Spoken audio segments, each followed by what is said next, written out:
그 드레스디아스 사역을 마치고 지방교회 두 교회를 방문을 했는데 차로 한 첫날은 안개도 끼고 그 다음에 그 교통체증 때문에 도로공사하느라고 한 2시간 정체하고 그래서 한 12시간 가까이 내려간 것 같아요.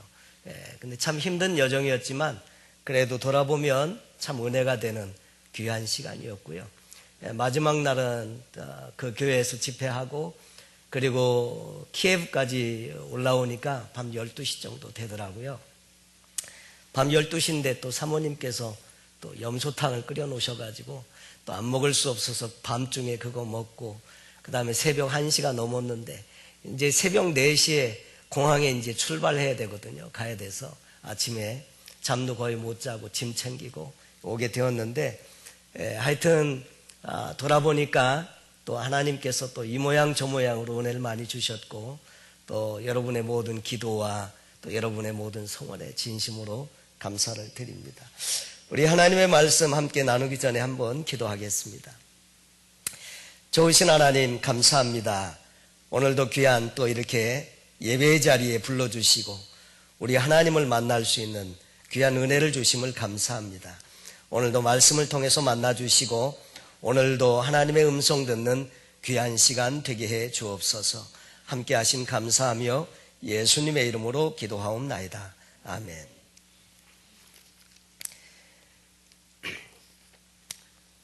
저희는 지난 시간에 민수기서에 있는 내용을 간략하게 한번 살펴보았습니다. 원래 민수기서의 또 다른 책 이름은 광야에서라고 하는 제목인데 이 광야는 사람들이 별로 좋아하는 곳이 아닙니다. 왜냐하면 광야는 없는 게 많아요. 근본적으로 광야에 없는 것 중에 하나는 물이 없습니다.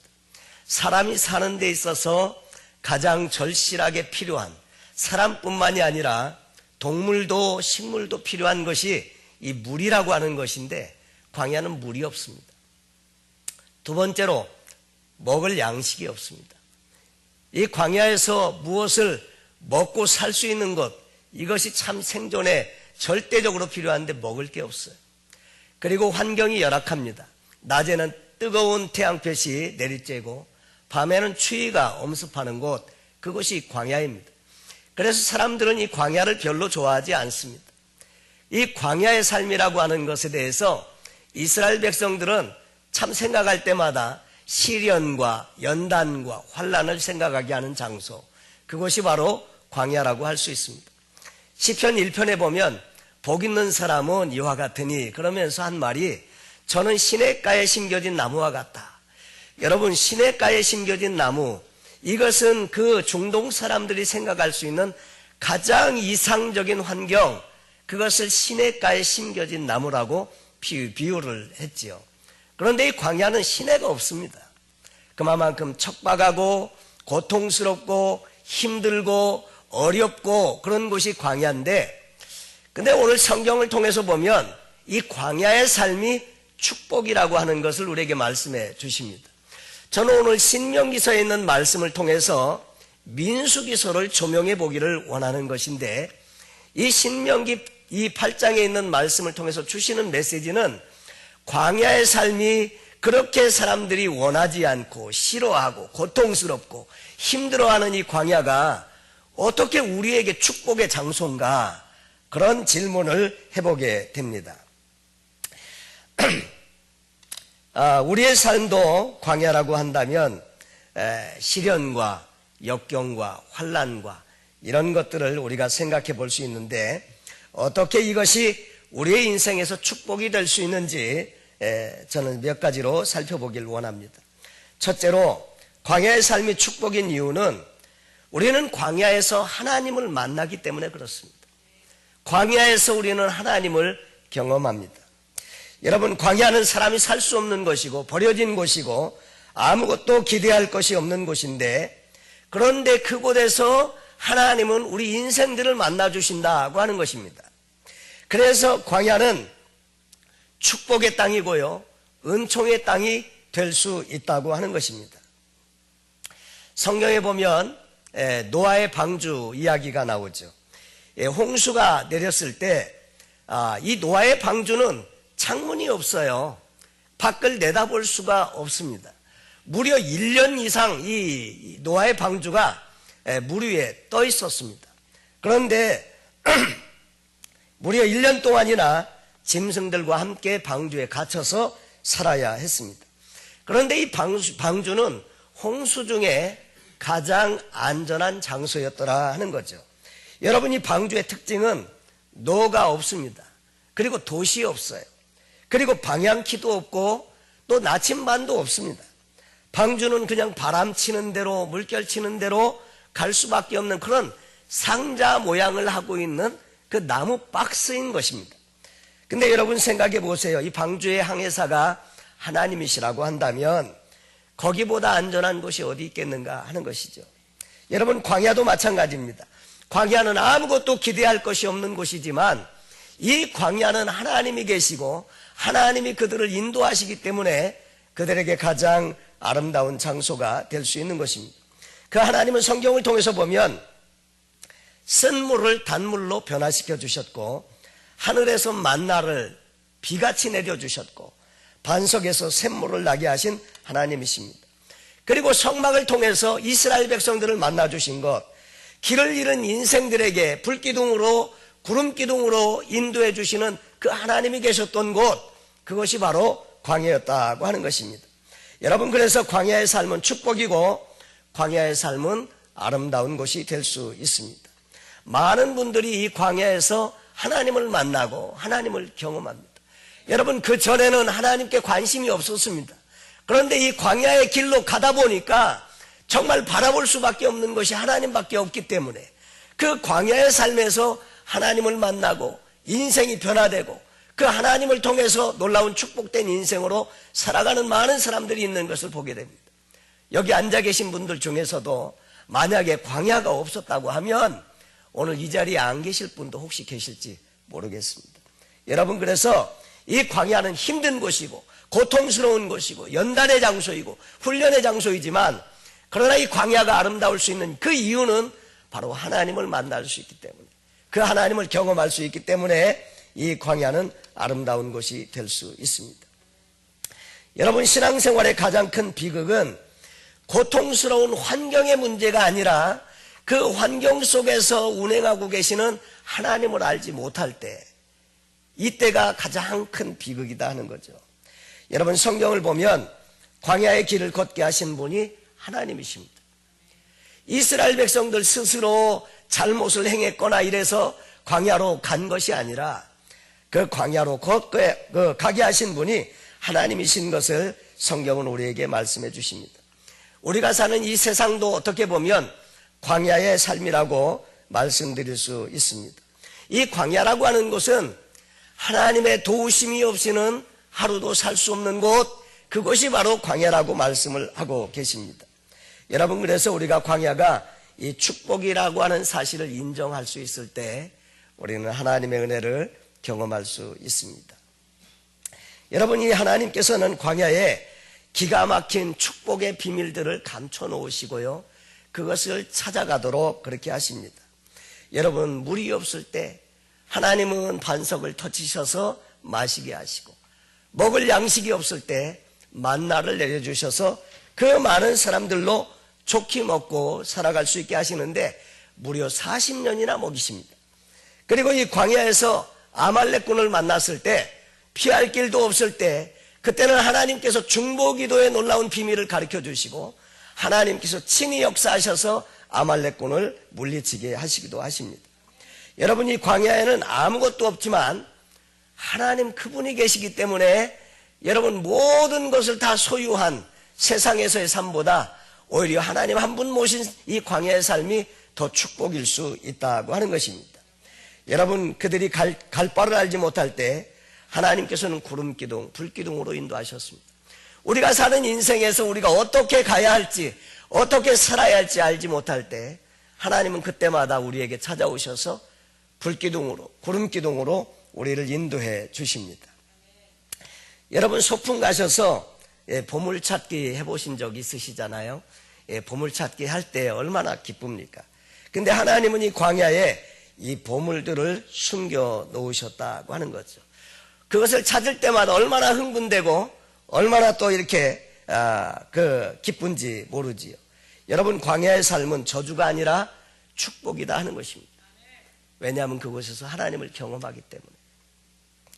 우리는 광야의 삶을 통해서 하나님은 거룩한 백성으로 이스라엘 백성들을 다듬으시는 작업을 하시는데, 신명기 8장 1절로 2절에 보니까 내 하나님 여호와께서 이 40년 동안에 너로 광야의 길을 걷게 하신 것을 기억하라. 이는 너를 낮추시며 너를 시험하사 내 마음이 어떠한지 그 명령을 지키는지 아니 지키는지 알려 하심이라. 여기 보니까 광야의 길을 걷게 하신 분이 하나님이시라고 말씀하십니다. 그 하나님은 실수가 없으신 하나님이십니다. 그 하나님은 우리를 향해서 계획하시는 일에 빈틈이 없으신 하나님이십니다. 하나님의 계획은 선하시고 하나님의 계획은 우리에게 참으로 유익한 것들을 계획하고 계시는데, 여러분, 그 사실을 믿는다면 광야의 삶이 축복의 삶이라고 우리가 인정할 수 있어야 되겠습니다. 그런데 이스라엘 백성들은 이 사실을 몰랐습니다. 그래서 끊임없이 이스라엘 백성들은 광야에서 원망하고 불평하고 하나님을 대적하고 그렇게 살았습니다. 우리가 사는 것도 어찌 보면 이스라엘 백성들하고 비슷합니다. 이스라엘 백성들은 매일 하나님의 기적을 경험하면서 살았습니다. 그 기적 속에서 살고 있었음에도 불구하고 이 하나님의 선한 뜻과 계획을 몰랐기 때문에 그들은 하나님을 경험하면서도 그러면서도 늘 원망하고 불평하고 살았다고 하는 거죠. 여러분, 하나님의 백성들을 광야에 두신 것은 그 백성들을 거룩하게 준비시키고 예비하기 위함인데, 그것을 알지 못하면 이 광야의 삶에서 끊임없이 우리도 원망하고 불평할 수 있습니다. 여러분, 오늘 우리의 삶도 마찬가지입니다. 하나님은 광야의 삶을 통해서 우리를 만나주시고 경험하기를 원하시고 당신을 계시해서 보여주시기를 원하십니다. 광야 가운데 계시다면 이 하나님을 반드시 만나야 합니다. 여러분, 이스라엘 백성들은 애굽에서 열재앙을 다 봤습니다. 오도 가도 못하는 환경 속에서 하나님의 홍해를 가르신 것도 보았고, 그리고 절망의 순간에서 하나님의 기적과 역사를 경험하면서 그 홍해 바다 속에 애굽의 군사들을 다 멸절시키는 그 현장을 다 보았습니다. 그리고 매일같이 만나와 메추라기로 반석의 샘물을 마시면서 불기둥 구름기둥으로 인도함을 받고 있었으면서 광야에서 계속 원망하고 저주하고 불평합니다. 여러분, 민수기서의 전체 이야기가 다 그 얘기입니다. 그 속에서 계속 하나님을 원망하고 불평하고 또 하나님을 향해서 대적하고 시비하고, 그것이 광야에서의 이스라엘 백성들의 삶이었다 하는 거죠. 이번 11월 달은 감사의 달이라고 합니다. 이 감사의 달인데 이 민수기서의 내용과 이 신명기서의 내용을 통해서 우리는 잃어버린 감사를 회복하면 좋겠다, 이런 생각을 하게 됩니다. 여러분, 우리도 믿는다고 하면서도 늘 불평하는 사람으로 살기 쉬운데 그런 사람이 되지 말아야 되겠다, 이 내용을 고린도전서에서 이렇게 말합니다. 형제들아, 너희가 알지 못하기를 내가 원치 아니하노니 우리 조상들이 다 구름 아래 바다 가운데로 지나며 모세에게 속하여 다 구름과 바다에서 세례를 받고 다 같은 신령한 식물을 먹으며 다 같은 신령한 음료를 마셨으니 이는 저희를 따르는 신령한 반석으로부터 마셨음에 그 반석은 곧 그리스도시라. 그러나 저희의 다수를 하나님이 기뻐하지 아니하신 고로 저희가 광야에서 멸망을 받았느니라. 그런 일은 우리의 거울이 되어 우리로 하여금 저희가 악을 즐겨한 것 같이 즐겨하는 자가 되지 않게 하려 함이니, 저희 중에 어떤 이들과 같이 너희는 우상 숭배하는 자가 되지 말라. 기록된 바 백성이 앉아서 먹고 마시며 일어나서 뛰논다 함과 같으니라. 저희 중에 어떤 이들이 간음하다가 하루에 23,000명이 죽었나니 우리는 저희와 같이 간음하지 말자. 저희 중에 어떤 이들이 주를 시험하다가 뱀에게 멸망하였나니 우리는 저희와 같이 시험하지 말자. 저희 중에 어떤 이들이 원망하다가 멸망시키는 자에게 멸망하였나니 너희는 저희와 같이 원망하지 말라. 저에게 당한 이런 일이 거울이 되고 또한 말세를 만난 우리의 경계로 기록하였느니라. 저에게 당한 일이 거울이 되어서 말세를 살고 있는 우리에게 경계로 기록되어져 있다. 그래서 이 하나님의 말씀을 보면서 그 말씀을 읽으면서 경계로 삼아야 한다는 것을 말씀하고 있습니다.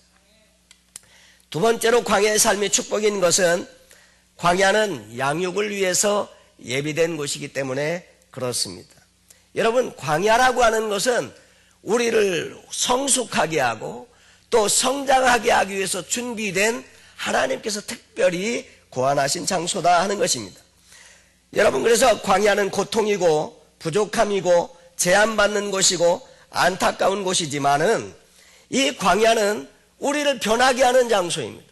우리를 자라나게 하는 장소고, 우리를 성장하게 하는 장소고, 우리를 성숙하게 하는 장소고, 우리가 우리의 내면이 더 하나님 보시기에 아름다운 사람으로 변화되고 바꾸어져가는 장소이기 때문에 이 광야는 축복의 장소라고 하는 것입니다. 여러분, 광야를 통과해 갈 때 우리는 깊은 하나님의 은혜를 깨닫게 되고 또 하나님의 비밀을 깨달아 알게 되면서 인생의 소중한 교훈들을 갖게 되는 장소가 광야다 하는 것입니다. 가만히 보면 우리 자녀들을 보면 저희 때도 그랬지만 학교 가기를 별로 좋아하는 학생들이 별로 없습니다. 학생들은 방학을 제일 좋아합니다. 그리고 또 주말이 되면 애들이 그렇게 기뻐해요.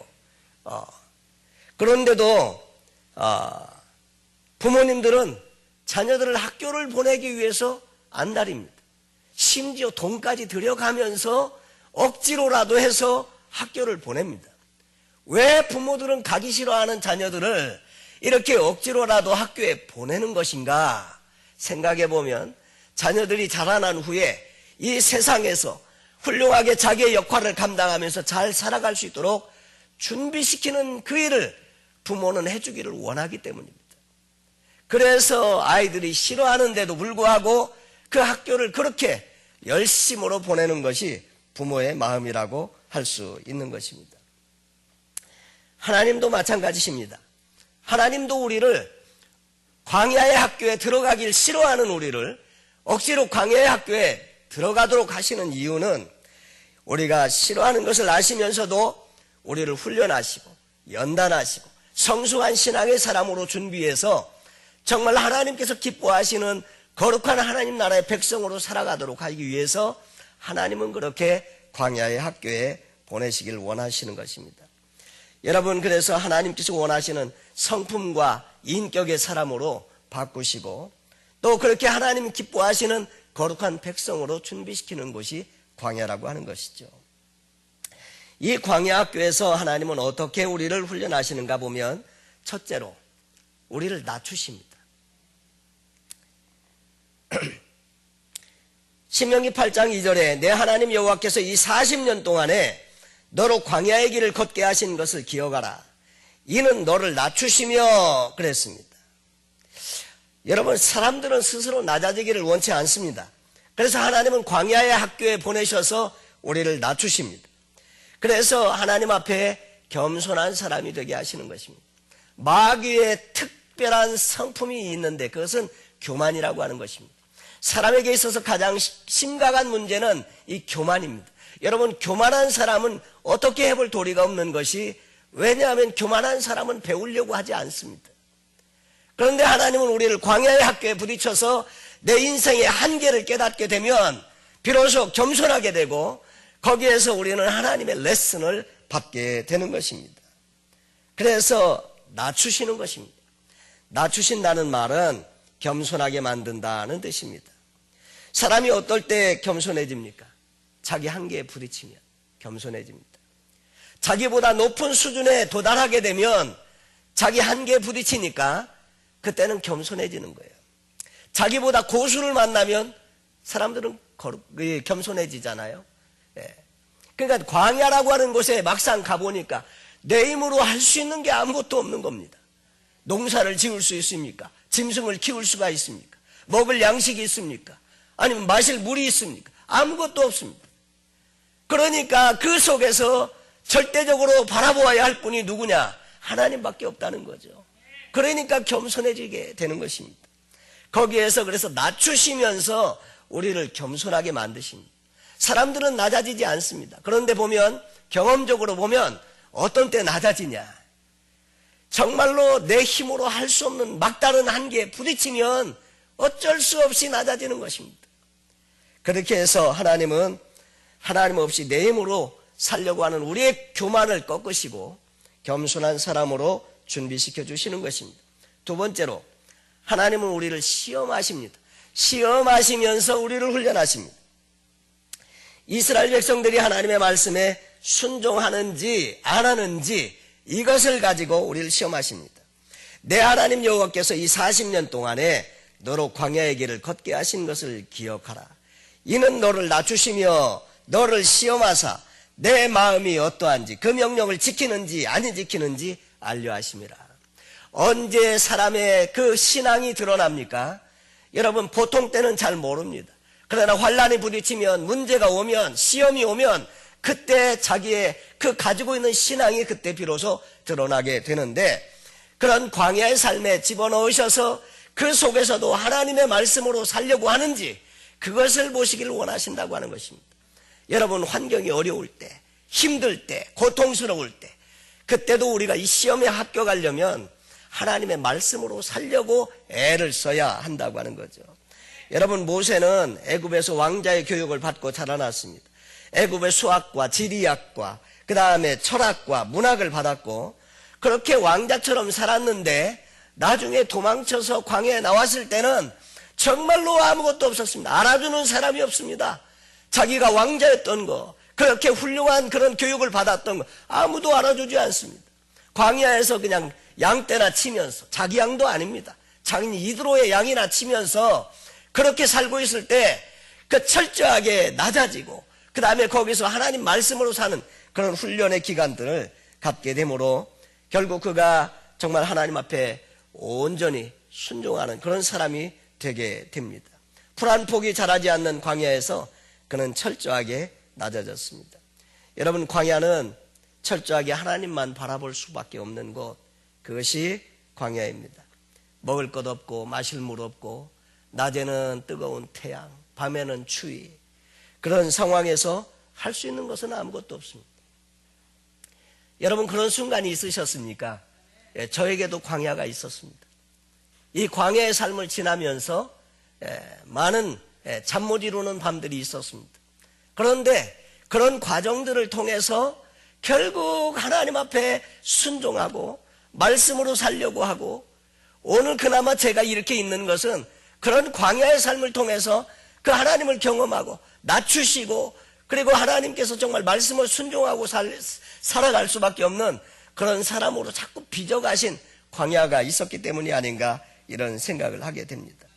여러분, 이 성경에 보니까 신명기 8장 3절에 이렇게 말씀하십니다. 너를 낮추시며 너로 줄이게 하시며 또 너도 알지 못하며 내 열조도 알지 못하던 만나를 내게 먹이신 것은 사람이 떡으로만 사는 것이 아니요 여호와의 입에서 나오는 모든 말씀으로 사는 줄을 너로 알게 하려 하십니라.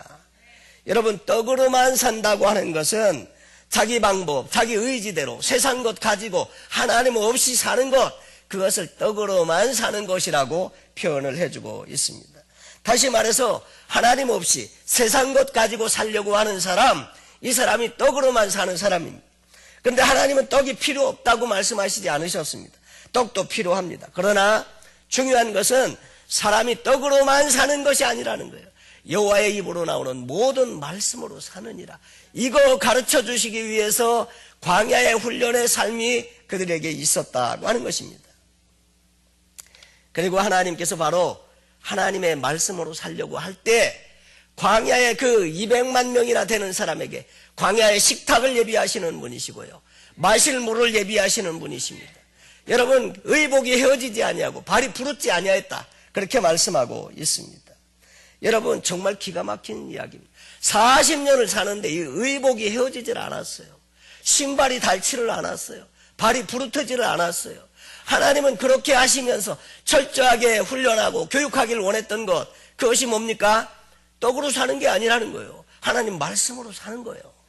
그거 가르쳐 주시기 위해서 광야로 그들을 보냈던 것입니다. 여러분, 우리가 광야의 인생을 거치면서 이 레슨을 받지 못하면 광야의 삶은 고생만 하다가 끝나는 거지 의미가 없다는 거죠. 그런데 이것을 깨달으면 광야의 삶은 축복이라는 것입니다.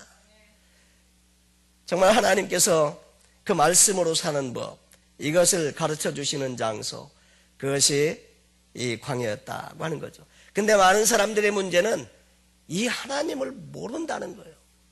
이 하나님을 알면 광야의 삶이 축복인데 이 하나님을 모를 때는 광야의 삶이 고통이고요, 이 광야의 삶이 지겨운 것이고요, 이 광야의 삶 진짜 절망하게 하는 것이고요, 그렇다는 거죠. 그래서 여전히 떡으로 살려고 아둥바둥하고요, 그렇게 한다는 거죠. 물론 열심히 노력해야죠, 열심히 사셔야죠. 그러나 떡으로만 안 된다는 것입니다. 여러분, 만약에 그들이 자기의 노력으로 이 광야에서 살려고 했다면 어떻게 됐을까요? 분명하죠. 다 죽었죠. 다 죽었습니다. 여호와의 입에서 나오는 말씀으로 사는 법을 오늘도 우리도 배워야 할 줄로 믿습니다. 신명기 8장 5절로 6절에 너는 사람이 그 아들을 징계함 같이 내 하나님 여호와께서 너를 징계하는 줄 마음에 생각하고 내 하나님 여호와의 명령을 지켜 그 도를 행하며 그를 경외할지니라. 이걸 배워야 하는 것입니다. 하나님 여호와의 명령을 지켜 그 도를 행하며 그를 경외하는 것, 이것을 배우는 장소, 그것이 광야였다고 하는 거죠. 자, 세 번째 광야의 삶이 축복인 이유는 광야의 결국이 축복이기 때문에 그렇다 하는 거죠. 하나님께서는 이 고난을 통해서 이스라엘을 영광스럽게 만드십니다. 그리고 그들을 위해서 예비된 것이 하나님의 축복이라고 하는 것입니다. 그래서 오늘 신명기 8장 7절로 10절에 보니까 내 하나님 여호와께서 너로 아름다운 땅에 이르게 하시나니, 광야를 통과하면 이제 그 가나안에 들어가게 되는데, 그것은 골짜기에든지 산에든지 또 시내와 분천과 샘이 흐르고 밀과 보리의 소산지요, 포도와 무화과와 석류와 감람들의 나무와 꿀의 소산지라. 너의 먹는 식물에 결핍함이 없고 내게 아무 부족함이 없는 땅이며 그 땅의 돌은 철이요 산에서는 동을 갤 것이라. 내가 먹어서 배불리고 내 하나님 여호와께서 옥토로 내게 주셨음을 인하여 그를 찬송하리라. 여러분, 고난과 훈련의 때가 끝나면 하나님께서 우리를 위해서 예비해 놓으신 놀라운 은혜와 축복이 우리를 기다리고 있다고 하는 것을 말씀하십니다. 그래서 신명기 8장 15절로 16절에 너를 인도하여 그 광대하고 위험한 광야 곧 불뱀과 전갈이 있고 물이 없는 간조한 땅을 지나게 하셨으며 또 너를 위하여 물을 굳은 반석에서 내셨으며 내 열조도 알지 못하던 만나를 광야에서 내게 먹이셨나니 이는 다 너를 낮추시며 너를 시험하사 마침내 내게 복을 주려 하심이었느니라. 마침내 내게 복을 주려 하심이었느니라. 여러분, 이것이 하나님의 뜻입니다. 하나님이 우리에게 주시고자 하는 것은 바로 이것이십니다. 그러나 광야를 지날 때 우리에게 필요한 것이 있습니다. 그것은 인내이고 하나님의 말씀에 순종하는 것입니다. 그리고 하나님을 신뢰하면서 그를 의지하는 것인데, 여러분, 이 신앙을 가지고 우리 하나님 앞에 나가야 우리는 하나님의 은혜를 경험할 수 있습니다. 여러분, 결론적으로 말씀을 드릴까 합니다. 광야는 고통스러운 곳이지만 그것이 축복의 장소가 될 수 있는 것은 그곳에서 우리는 하나님을 경험하고 만나기 때문에 축복의 장소일 수 있고, 그것은 우리를 성숙하고 성장한 하나님의 사람으로 준비하는 양육과 훈련의 장소이기 때문에 축복의 장소이고, 광야의 결국은 아름다운 하나님의 축복으로 예비된 것이기 때문에 바로 그것이 아름다운 장소라고 했습니다. 사랑하는 성도 여러분, 혹시 우리 중에 이 광야의 길을 걷고 계시는 분이 혹시 없습니까? 나를 사랑하시고 또 나를 인도하시는 선하신 하나님을 신뢰하시기 바랍니다. 그리고 여호와의 입으로 나오는 말씀으로 사는 법을 배우시기 바랍니다. 그리고 인내하시고 끝까지 잘 견디십시오. 머지않아 오늘 하나님의 말씀과 같이 하나님을 찬양하는 날이 저와 여러분에게 오게 될 줄로 믿습니다. 오늘도 이 광야의 삶을 통해서 이 하나님을 경험하시고 하나님과 교통하시고 하나님과 친밀한 인격적인 관계가 이루어지면서 정말 저와 여러분의 삶에 하나님이 함께 하시는 귀한 은혜가 있기를 예수님의 이름으로 축원합니다. 기도하겠습니다.